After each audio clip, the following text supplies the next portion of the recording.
पिंपळखुटा गावातील नागरिकांचे आरोग्य धोक्यात, साथीच्या रोगाचे थैमान. ग्रामपंचायत प्रशासनाचे आरोग्य विभागाचे दुर्लक्ष, नागरिकांचा आरोप. पिंपळखुटा गावातील वॉर्ड नंबर 2 मधील नागरिकांना साथीच्या रोगाची लागण झाली. अनेक नागरिकांना उलट्या अतिसाराची लागण झाली आहे. शुक्रवारच्या पहाटेपासूनच अनेक नागरिकांना उलट्या अतिसाराची लक्षणं झाली असून गावातील विहिरीतील पाणी वॉर्ड नंबर 2 मध्ये नळाला येतं. त्या पाण्यामध्ये ग्रामपंचायतीकडून ब्लिचिंग पावडर टाकल्याचा नसल्याचा आरोप नागरिकांनी केलाय.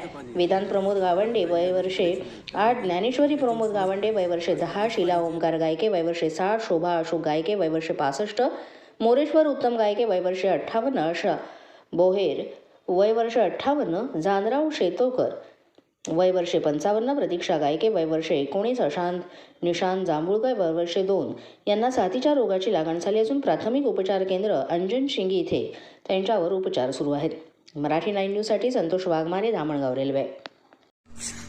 पिंपळखुटा गावामध्ये ग्रामपंचायतने जलमिशन योजनेअंतर्गत पिण्याच्या पाण्याचे स्रोत तयार केले आणि काही गावामध्ये विहिरीचं पाणी आहे, कारण काही जणांचे कनेक्शन नाही, त्यामध्ये ब्लिचिंग सोडत नाही आणि हे पाणी जे जलमिशन योजनेअंतर्गत पाणी आहे नदीवरून, ते पाणी विहिरीमध्ये सोडून ते गावातील नागरिकांना पाणी पुरवले जाते. यामुळे पिंपळखुटा गावात साथीचे आरोग्य हे खूप चालू आहे.